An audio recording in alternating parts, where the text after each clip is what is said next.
अगर बिजनेस की दुनिया पर नजर डालें तो कई दहाइयों से एक ही नारा सुनाई देता है, टैलेंट की जंग। मतलब कामयाबी का राज बस ये है कि आप सबसे बेहतरीन, सबसे काबिल लोगों को अपनी टीम का हिस्सा बना लें। लेकिन क्या वाकई ये जंग लड़ने के काबिल है? क्या हो अगर ये पूरी सोच, ये पूरी बुनियाद ही कमज़ोर हो? क्या ऐसा तो नहीं कि बेहतरीन खिलाड़ियों को जमा करने की इस दौड़ में हम असल खेल ही हार रहे हों?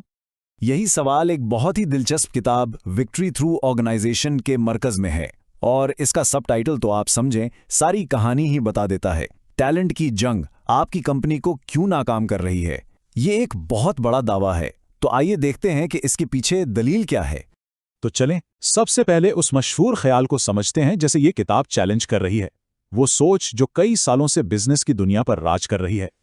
सोच तो बहुत सीधी सी है। ख्याल ये है कि अगर किसी कंपनी के पास सबसे ज़हीन इंजीनियर्स हों, सबसे क्रिएटिव मार्केटर्स हों और सबसे बेहतरीन सेल्स वाले लोग हों, तो भाई उसे जीतने से कोई नहीं रोक सकता।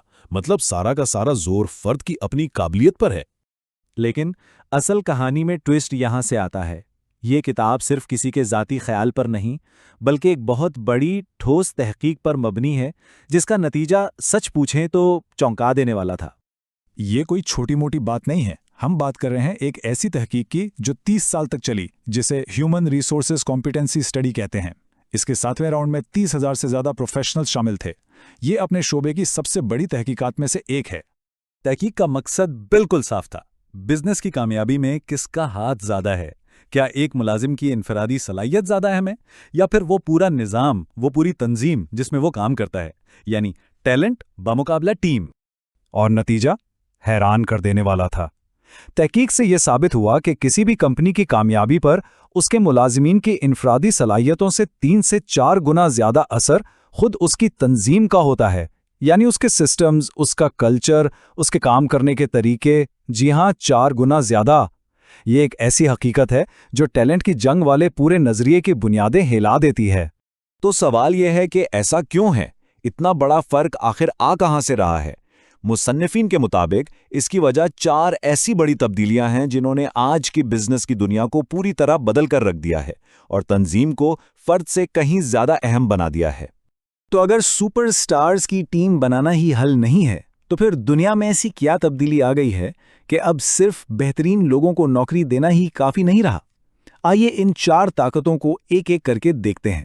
ये हैं वो 4 बड़ी ताकतें। पहली है कारोबारी माहौल, जिसे STEPAD कहते हैं। दूसरी है तब्दीली की तेज रफ्तार, यानी VUCA।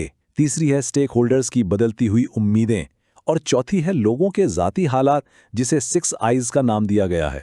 पहली ताकत यानी स्टैब्ड हमें ये बताती है कि आजकल कंपनियां खला में काम नहीं करती।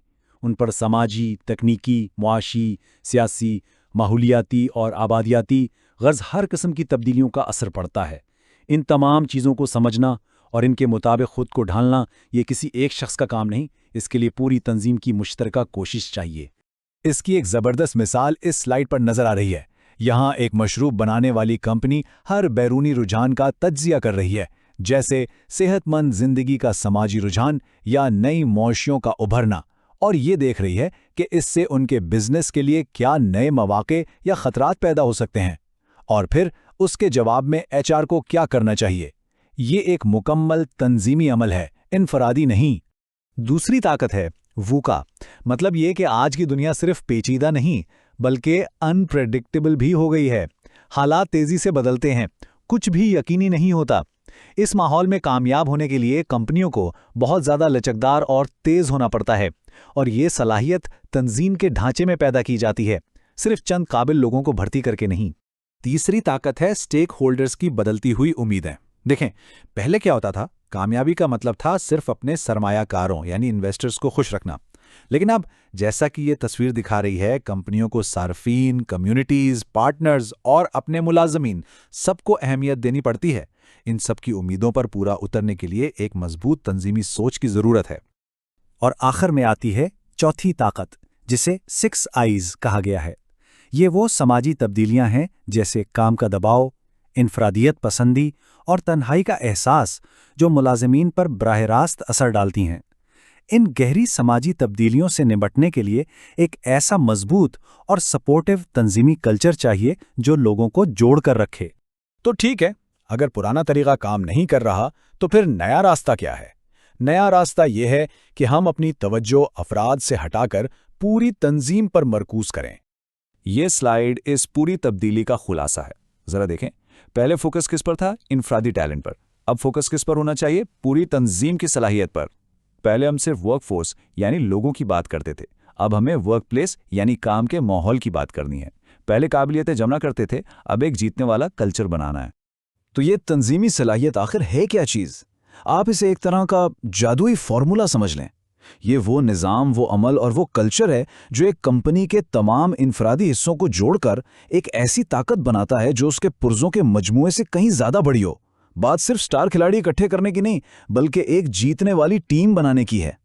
अच्छा जी, तो अब इस सारी बात का मतलब क्या निकलता है? इस तज्जिए से हमें क्या सीखना चाहिए? इसका अमली निचोड़ क्या है? किताब का ये एक जुमला मेरे ख्याल में पूरी बहस को समेट देता है। मकसद है एक ऐसी तंजीम बनाना जो अपने इनफरादी मुलाजमीन के मजमूए से कहीं ज़्यादा बड़ी और कहीं ज़्यादा बेहतर हो। ये सोच में एक बहुत बड़ी तब्दीली है। तो असल सबक यह है, अपनी सारी तवानाई सिर्फ बेहतरीन अफराद को ढूंढने में लगाने के बजाय वो तवानाई एक ऐसा निज़ाम बनाने में लगाएं जहां ये अफराद मिलकर कामयाब हो सकें। फोकस टैलेंट की जंग जीतने से हटाकर एक ऐसी तंजीम बनाने पर होना चाहिए जो मार्केट की जंग जीत सके। और आखिर में ये एक सवाल जो हम सबको सोचना चाहिए, अपनी तंजीम के बारे में सोचिए। क्या वहां सारा जोर स्टार खिलाड़ियों को भर्ती करने पर है, इस उम्मीद में कि वो अकेले ही सब कुछ बदल देंगे, या फिर एक ऐसा निजाम, एक ऐसा कल्चर बनाने पर है जहां हर कोई एक टीम बनकर जीत सके?